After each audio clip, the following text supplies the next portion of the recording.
আসসালামু আলাইকুম, স্বাগত জাগো টিভির এখনকার আয়োজনে। জানিয়ে দেব হাতে থাকা সর্বশেষ আপডেট। মধ্যপ্রাচ্যে পুতিনের মেগা নিউক্লিয়ার মুভ, মিশরে দানবীয় রুশ পরমাণু প্রকল্প, ঘুম হারাম ইসরায়েলের। অভ্যন্তরীণ বিষয়ে হস্তক্ষেপ নয়, ভারতে বসে ভারতকেই হুমকি বাংলাদেশের নিরাপত্তা উপদেষ্টা খলিলুর রহমানের। গাজায় আসছে আইএসএফ, সত্যি কি হামাসের নিয়ন্ত্রণ শেষ? আবারও জেনজি বিক্ষোভে উত্তাল নেপাল, কারফিউ জারি। বাংলাদেশে সুন্নি মুসলিম রাষ্ট্রদূত পাঠাচ্ছে ইরান। ব্রিটিশ সমুদ্র সীমায় রুশ গুপ্তচর জাহাজ, সামরিক পাইলটদের দিকে লেজার নিক্ষেপ নিয়ে উত্তেজনা। ভোল পাল্টে এবার মামদানিকে আমন্ত্রণ, সাক্ষাতের দিনক্ষণ স্পষ্ট করলেন ট্রাম্প। সিরিয়ার ভেতর দিয়ে সেনাদের সাথে দেখা করলেন নেতানিয়াহু, দামেস্কে জাতিসংঘের নিন্দা। শিরোনাম শুনছিলেন, এবার পুরো খবর। মধ্যপ্রাচ্যে পুতিনের মেগা নিউক্লিয়ার মুভ, মিশরে দানবীয় রুশ পরমাণু প্রকল্প, ঘুম হারাম ইসরায়েলের। রাশিয়ার প্রেসিডেন্ট ভ্লাদিমির পুতিন মধ্যপ্রাচ্যে তার কৌশলগত উপস্থিতি আরো জোরদার করেছেন, এমন ইঙ্গিত মিলেছে মিশরে দানবীয় আকৃতির পারমাণবিক বিদ্যুৎ কেন্দ্র এল দাবা প্রকল্পে নতুন অগ্রগতির পর। এই ঘটনায় ইসরায়েল বড় ধরনের ভূ রাজনৈতিক চাপে পড়ছে বলে কূটনৈতিক সূত্র জানিয়েছে। ইসরায়েলি প্রধানমন্ত্রী বেনিয়ামিন নেতানিয়াহু এই উন্নয়নকে উদ্বেগজনক বলে মন্তব্য করেছেন বলে আন্তর্জাতিক গণমাধ্যমে খবর প্রকাশিত হয়েছে। রাশিয়ার রাষ্ট্রায়ত্ত সংবাদ মাধ্যমের তথ্য বলছে, ভিডিও কনফারেন্সের মাধ্যমে পুতিন সম্প্রতি এল দাবা প্ল্যান্টে রিঅ্যাক্টর ভেসেল স্থাপন প্রক্রিয়ার অগ্রগতি পর্যালোচনা করেন। 4 রিঅ্যাক্টর বিশিষ্ট এই প্রকল্পটি কার্যত সমাপ্তির পথে, যা মিশরকে প্রথমবারের মতো বেসামরিক পারমাণবিক সক্ষমতার যুগে প্রবেশ করাতে যাচ্ছে। রাশিয়ার রোসাটম কর্পোরেশন প্রকল্পটি নির্মাণ করছে। মধ্যপ্রাচ্যের কৌশলগত মানচিত্রে রাশিয়ার এই নতুন পারমাণবিক উপস্থিতিকে ইসরায়েল গভীরভাবে পর্যবেক্ষণ করছে। বিশ্লেষকদের মতে, মিশর, যাকে একসময় যুক্তরাষ্ট্রের ঘনিষ্ঠ মিত্র হিসেবে দেখা হতো, রাশিয়ার এই দীর্ঘমেয়াদী জ্বালানি সহযোগিতা গ্রহণ করায় অঞ্চলটিতে ক্ষমতার ভারসাম্য নতুনভাবে রূপ নিতে পারে।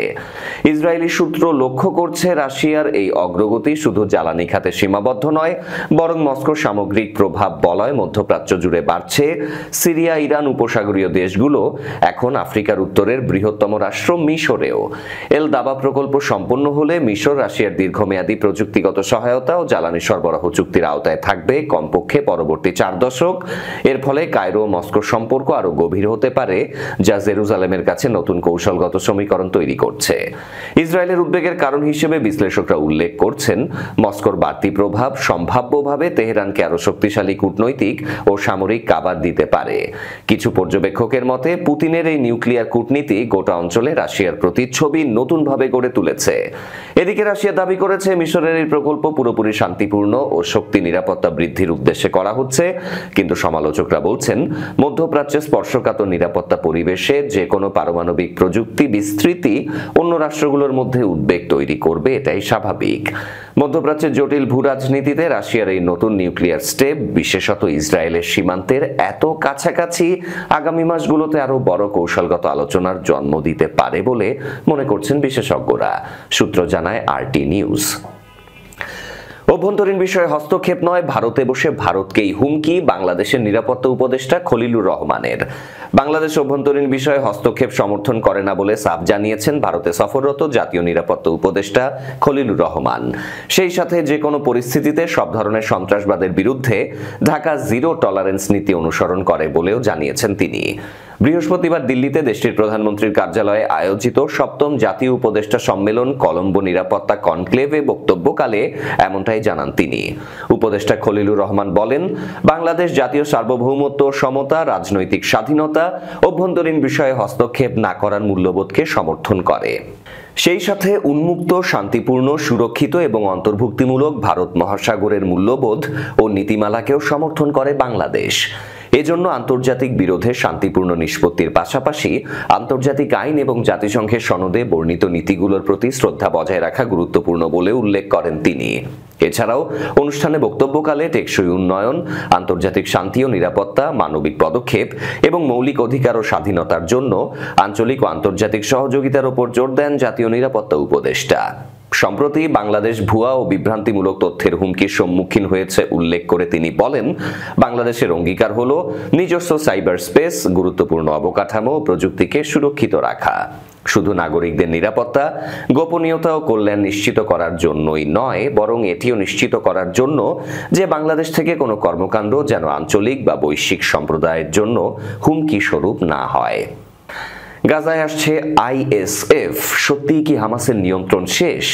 ফিলিস্তিনের গাজায় চলমান সংঘাত বন্ধ এবং শান্তি ফিরিয়ে আনতে মার্কিন প্রেসিডেন্ট ডোনাল্ড ট্রাম্পের উত্থাপিত 20 দফা শান্তি প্রস্তাব জাতিসংঘের নিরাপত্তা পরিষদে অনুমোদন পেয়েছে। সোমবার অনুষ্ঠিত ভোটাভুটিতে এই প্রস্তাবটি অনুমোদন পায়। এই প্রস্তাবে গাজাকে নিরাপদ রাখতে ইন্টারন্যাশনাল স্টেবিলাইজেশন ফোর্স নামে একটি আন্তর্জাতিক বাহিনী মোতায়েন করার কথা বলা হয়েছে। ট্রাম্পের পরিকল্পনা অনুযায়ী আইএসএফ একটি বহুজাতিক বাহিনী হিসেবে কাজ করবে। আইএসএফ গাজার নিরাপত্তা সংক্রান্ত সেই দায়িত্বগুলো নিজেদের হাতে তুলে নেবে যা 2006 সাল থেকে ফিলিস্তিনের স্বাধীনতাকামী সংগঠন হামাস পালন করে আসছে। আইএসএফ বাহিনীতে কারা অংশ নেবে তা এখনো পরিষ্কার নয়, তবে ট্রাম্পের একজন জ্যেষ্ঠ উপদেষ্টা জানিয়েছেন আজারবাইজান ও ইন্দোনেশিয়া এই বাহিনীতে সেনা পাঠাতে চেয়েছে। এছাড়াও মিশর, কাতার ও সংযুক্ত আরব আমিরাতেও যোগ দেওয়ার জন্য আলাপ চালিয়ে যাচ্ছে। যদিও আরব আমিরাতের সরকারি কর্মকর্তা আনোয়ার গার্গাস আল জাজিরাকে বলেছেন তার দেশ এই বাহিনীতে অংশ নেবে না।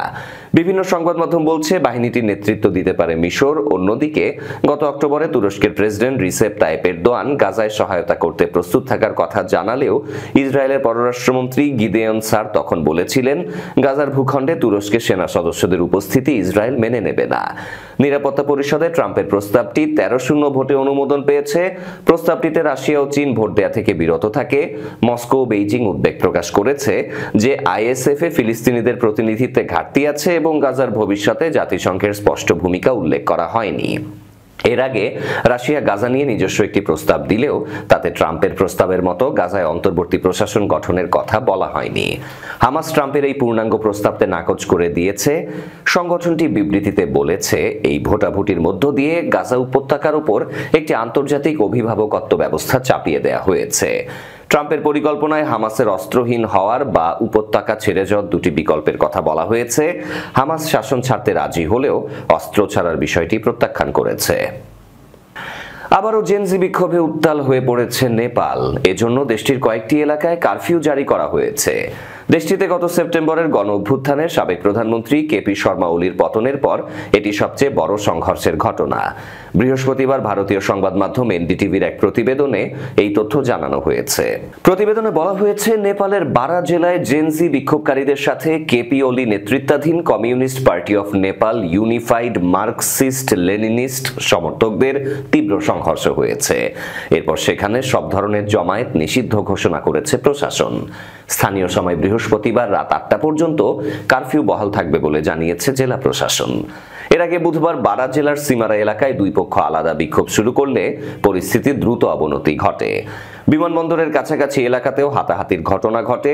এরপরই কর্তৃপক্ষ কারফিউ জারি করে। তবে গুরুতর আহতের খবর নেই বলে জানিয়েছেন নেপাল পুলিশের মুখপাত্র অভি নারায়ণ কাফলে। এদিকে নেপালের অন্তর্বর্তী প্রধানমন্ত্রী সুশীলা কার্কি দেশের জনগণকে শান্ত থাকার আহ্বান জানিয়েছেন। তিনি সব রাজনৈতিক দলকে অযাচিত উস্কানি থেকে বিরত থাকার অনুরোধ জানিয়ে বলেন 2026 সালের 5ই মার্চের নির্বাচনের আগে গণতান্ত্রিক প্রক্রিয়ায় আস্থা রাখতে হবে। বাংলাদেশের নতুন রাষ্ট্রদূত হিসেবে একজন সুন্নি মুসলিম কূটনৈতিক নিয়োগ দিচ্ছে ইরান, যা দেশটির কূটনৈতিক ইতিহাসে বিশেষ গুরুত্ব বহন করছে। বুধবার তেহরানে পররাষ্ট্রমন্ত্রী আব্বাস আরাকচির সাথে সৌজন্য সাক্ষাৎ করেন ঢাকার নবনিযুক্ত রাষ্ট্রদূত জলিল রহিমি জাহানাবাদী। ইরানের সংবাদ মাধ্যম তেহরান টাইমস জানিয়েছে জলিল রহিমি ইরানের 14তম সরকারের প্রথম কোন সুন্নি মুসলিম যাকে রাষ্ট্রদূত হিসেবে নিযুক্ত করা হয়েছে। ইরানের বেশিরভাগ মানুষ শিয়া মুসলিম। জলিল দুইবার ইরানের সংসদ সদস্য ছিলেন। এছাড়া তিনি জাতীয় নিরাপত্তা ও পররাষ্ট্রনীতি কমিশনের দায়িত্ব পালন করেছেন। এদিন আয়ারল্যান্ডে নিযুক্ত নতুন রাষ্ট্রদূত ইসাব আল হাবিব ও আব্বাস আরাকচির সাথে দেখা করেন। ঢাকায় এসে কি কি দায়িত্ব পালন করতে হবে সে ব্যাপারে নতুন রাষ্ট্রদূতকে নির্দেশনা দেন ইরানি পররাষ্ট্রমন্ত্রী। ইরান 1974 সালের 22 ফেব্রুয়ারি পাকিস্তানের লাহোরে অনুষ্ঠিত ওআইসি সম্মেলনের ঠিক আগে বাংলাদেশকে সার্বভৌম রাষ্ট্র হিসেবে স্বীকৃতি দেয়। এই স্বীকৃতির পর দুই দেশের মধ্যে কূটনৈতিক সম্পর্ক আনুষ্ঠানিকভাবে শুরু হয়। যুক্তরাজ্য জানিয়েছে ইয়ান্তার নামের একটি রুশ গুপ্তচর জাহাজ তাদের সমুদ্র সীমায় অনুপ্রবেশ করে ব্রিটিশ বিমান বাহিনীর পাইলটদের দিকে লেজার ছুড়েছে। বুধবার 19 নভেম্বর এক বক্তব্যে ব্রিটিশ প্রতিরক্ষা মন্ত্রী জন হিলি বলেন, এটি দেশের বিরুদ্ধে নতুন ধরনের হুমকি। হিলির ভাষ্যমতে জাহাজটি স্কটল্যান্ডের উত্তরের জলরাশিতে ব্রিটেনের জলসীমার কিনারায় অবস্থান করছে। জাহাজটির উদ্দেশ্য ব্রিটেনের আন্ডারসি কেবল সহ সংবেদনশীল অবকাঠামোর মানচিত্রায়ন ও গোয়েন্দাগিরি করা। খবর জানায় সিএনএন। একটি RAF পোসাইডন 8 সামরিক বিমানে থাকা পাইলটরা জানিয়েছেন যে তাদের লক্ষ্য করে লেজার নিক্ষেপ করা হয়েছে। হিলি রাশিয়াকে সতর্ক করে বলে, আমরা সব দেখছি, যদি ইয়ান্তার দক্ষিণে অগ্রসর হয় আমরা প্রস্তুত। অন্যদিকে লন্ডনের রুশ দূতাবাস অভিযোগ অস্বীকার করে বলেছে, ইয়ান্তার কেবলই একটি সমুদ্র গবেষণা জাহাজ এবং এটি আন্তর্জাতিক জলসীমায় কাজ করছে। ব্রিটেন রুশ বিরোধী উত্তেজনা তৈরি করছে, যা ইউরোপের নিরাপত্তাও নষ্ট করছে। মার্কিন প্রেসিডেন্ট ডোনাল্ড ট্রাম্প জানিয়েছেন তিনি শুক্রবার হোয়াইট হাউসে নিউ ইয়র্ক সিটির নবনির্বাচিত মেয়র জোহরান মামদানির সাথে সাক্ষাৎ করবেন। এটি হতে যাচ্ছে এই মাসে নির্বাচিত হওয়া ডেমোক্র্যাটিক সোশ্যালিস্ট এই নেতার সাথে ট্রাম্পের প্রথম মুখোমুখি বৈঠক। খবর জানায় জিও নিউজ। ট্রাম্প স্থানীয় সময় সামাজিক যোগাযোগ মাধ্যমে লিখেছেন, আমরা সম্মত হয়েছি যে এই বৈঠকটি শুক্রবার 21 নভেম্বর ওভাল অফিসে অনুষ্ঠিত হবে। মামদানি ও ট্রাম্প দুজনই কিছুদিন আগেও একে অপরকে জনসম্মুখে সমালোচনা করেছেন। ট্রাম্প প্রকাশ্যে সমর্থন করেছিলেন মামদানির প্রতিপক্ষ অ্যান্ড্রু কুওমোকে। অন্যদিকে মামদানি ট্রাম্প প্রশাসনের অভিবাসন দমন নীতি এবং ইসরায়েল গাজা যুদ্ধ চলাকালে বিক্ষোভ দমনের মতো নীতির কড়া সমালোচক। মামদানি সোমবার সাংবাদিকদের বলেন, নির্বাচনী প্রচারের সময় নিউ ইয়র্কবাসী যে প্রতিশ্রুতি দিয়েছে তা পালনের অংশ হিসেবে আমাদের টিম হোয়াইট হাউসের সাথে যোগাযোগ করেছে।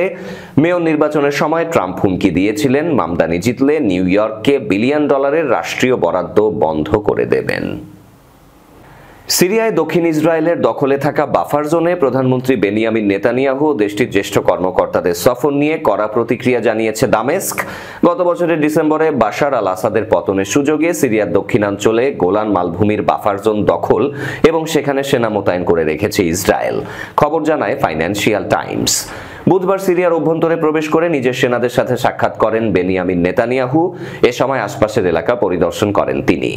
এদিকে নেতানিয়াহুর সফরের একটি ভিডিও প্রকাশ করেছে ইসরায়েলি প্রধানমন্ত্রীর কার্যালয়। এতে দেখা যায় সামরিক একটি আকাশযান থেকে দক্ষিণ সিরিয়ার দখলকৃত অঞ্চলটিতে নামেন বেনিয়ামিন নেতানিয়াহু। এ সময় দেশটির পররাষ্ট্রমন্ত্রী, প্রতিরক্ষা মন্ত্রী, সেনাপ্রধান সহ অন্যান্য সামরিক কর্মকর্তারা উপস্থিত ছিলেন। ভিডিওতে অঞ্চলটিতে মোতায়েনকৃত সেনাদের সাথে সাক্ষাতের পর তাদের প্রশংসা করতে দেখা যায় প্রধানমন্ত্রীকে। এই ঘটনার কড়া নিন্দা জানিয়েছে সিরিয়া ও জাতিসংঘ। জাতিসংঘ নিরাপত্তা পরিষদে সিরিয়ার স্থানীয় প্রতিনিধি ইব্রাহিম গোলাবি বলেন, আমাদের সরকার এই উস্কানিমূলক সফরের কঠোর নিন্দা জানাচ্ছে। এটি ইসরায়েলের সিরিয়া ও সিরিয়ার জনগণের বিরুদ্ধে চলমান আগ্রাসনেরই প্রতীক। এরই সাথে শেষ করব আজকের জাগো টিভির আয়োজন। শেষ করার আগে শিরোনামগুলো আরো একবার। মধ্যপ্রাচ্যে পুতিনের মেগা নিউক্লিয়ার মুভ, মিশরে দানবীয় রুশ পরমাণু প্রকল্প, ঘুম হারাম ইসরায়েলের। অভ্যন্তরীণ বিষয়ে হস্তক্ষেপ নয়, ভারতে বসে ভারতকেই হুমকি বাংলাদেশের নিরাপত্তা উপদেষ্টা খলিলুর রহমানের। গাজায় আসছে আইএসএফ, সত্যিই কি হামাসের নিয়ন্ত্রণ শেষ? আবারও জেনজি বিক্ষোভে উত্তাল নেপাল, কারফিউ জারি। বাংলাদেশে সুন্নি মুসলিম রাষ্ট্রদূত পাঠাচ্ছে ইরান। ব্রিটিশ সমুদ্র সীমায় রুশ গুপ্তচর জাহাজ, সামরিক পাইলটদের দিকে লেজার নিক্ষেপ নিয়ে উত্তেজনা। ভোল পাল্টে এবার মামদানিকে আমন্ত্রণ, সাক্ষাতের দিনক্ষণ স্পষ্ট করলেন ট্রাম্প। সিরিয়ার ভেতর দিয়ে সেনাদের সাথে দেখা করলেন নেতানিয়াহু, দামেস্কে জাতিসংঘের নিন্দা। এই ছিল জাগো টিভিতে। ধন্যবাদ আমাদের সাথে থাকার জন্য। আল্লাহ হাফেজ।